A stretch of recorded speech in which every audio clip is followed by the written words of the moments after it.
बांग्लादेश का मामला बिहार पे भी काफ़ी प्रभावी रहा है। हिंदुओं और मंदिरों पर जिस तरीके से हमला हो रहा है, उसके बाद आईपीएल 2026 में केकेआर टीम के जो खिलाड़ी हैं मुस्तफिजुर रहमान, बांग्लादेशी प्लेयर हैं, इनका काफ़ी चर्चे में रहा। बहुत विरोध हुआ, अब इनको निकाल दिया गया है और इसका सपोर्ट राजीव रंजन कर रहे हैं जदयू के, तो एक तरफ गौस जो हैं वो विरोध कर रहे हैं। क्यों दो धड़े में बट रहा है? क्या जदयू पार्टी के अंदर भी दो विचारधारा है, दो तरह का, एक सपोर्ट में दिख रहा है, एक विरोध में दिख रहा है? देखिए, गुलाम गौस ये पहली बार नहीं है। आप ये देखेंगे कई ऐसे मुद्दे होते हैं जहां पर गुलाम गौस को बोलना होता है, तो मुझे ऐसा दिखाई पड़ता है कि वो पार्टी के विचारधारा से अलग अपनी विचारधारा, क्योंकि उनको लगता है वो मुस्लिम हैं, उनको ऐसा लगता है कि उनके वोटर्स, उनके समर्थक उनके कौम के हैं, उनके समाज से हैं, तो उसको देखते हुए ये इस तरह की बात करते हैं। सवाल ये उठता है कि किसी पार्टी का राष्ट्रीय प्रवक्ता, राजीव रंजन कौन है? राष्ट्रीय प्रवक्ता है।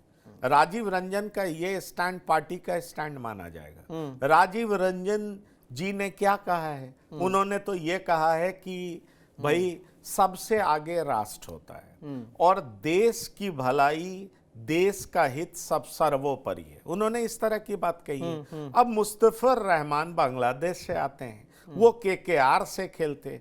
बांग्लादेश की सरकार किस तरह का व्यवहार अल्पसंख्यकों के साथ कर रही है? अंकित, हम और आप रोज पढ़ते हैं कि किसी न किसी माइनॉरिटी की हत्या की जा रही है, आग लगा दी जा रही है, जिंदा जला दिया जा रहा है, किसी तरीके से मार दिया जा रहा है। हद तो तब हो रही है कि जब बड़े फैक्ट्री में काम करने वाले दो सिक्योरिटी गार्ड में एक मुस्लिम होता है और दूसरा हिंदू होता है, तो एक मुस्लिम ही अपनी गोली से दूसरे को मार देता है।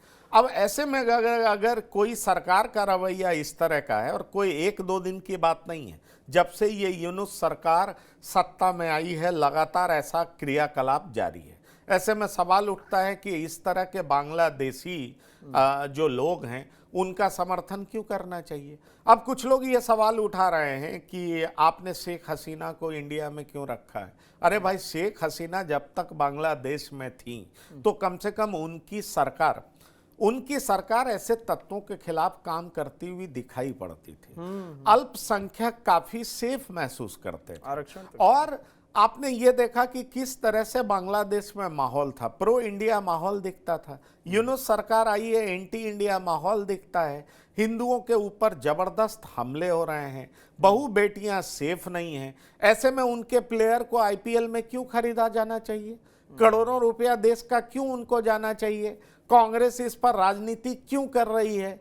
आरजेडी इस पर क्यों इस तरह की बात करना चाहती है? अरे भाई, अभी बिहार में आप मुंह की खाए हैं, उसके बाद भी अगर आप नहीं समझ पा रहे हैं कि देश की जनता क्या चाहती है, क्या सोचती है, इस तरह की धर्मनिरपेक्षता देश को पसंद नहीं है। इस बात को समझना पड़ेगा। ये किस तरह की धर्मनिरपेक्षता है? आप किसको खुश करना चाहते हैं? तो ये एक ऐसा सवाल है, मुझे लगता है इसको राजीव रंजन जी ने समझा है और जो उनका स्टैंड है वही पार्टी का स्टैंड है, माना तो यही जाएगा। ऐसे में गुलाम गौस जो इस तरह की बात कह रहे हैं, मुझे नहीं लगता इसको बहुत ज़्यादा गंभीरता से जेडीयू लेगी, क्योंकि राष्ट्रीय प्रवक्ता जो कुछ बोलता है वो पार्टी का स्टैंड होता है। इसलिए गुलाम गौस जो बोल रहे हैं, मुझे लगता है वो अपनी राजनीति बचा रहे हैं और इस तरह से करके एक मैसेज जरूर गया है कि जेडीयू इस मसले पर दो धड़े में बट गई है। पर बयान किसका इंपॉर्टेंट है ये समझना बहुत जरूरी है, और मेरी समझ में बयान राजीव रंजन का इंपॉर्टेंट है।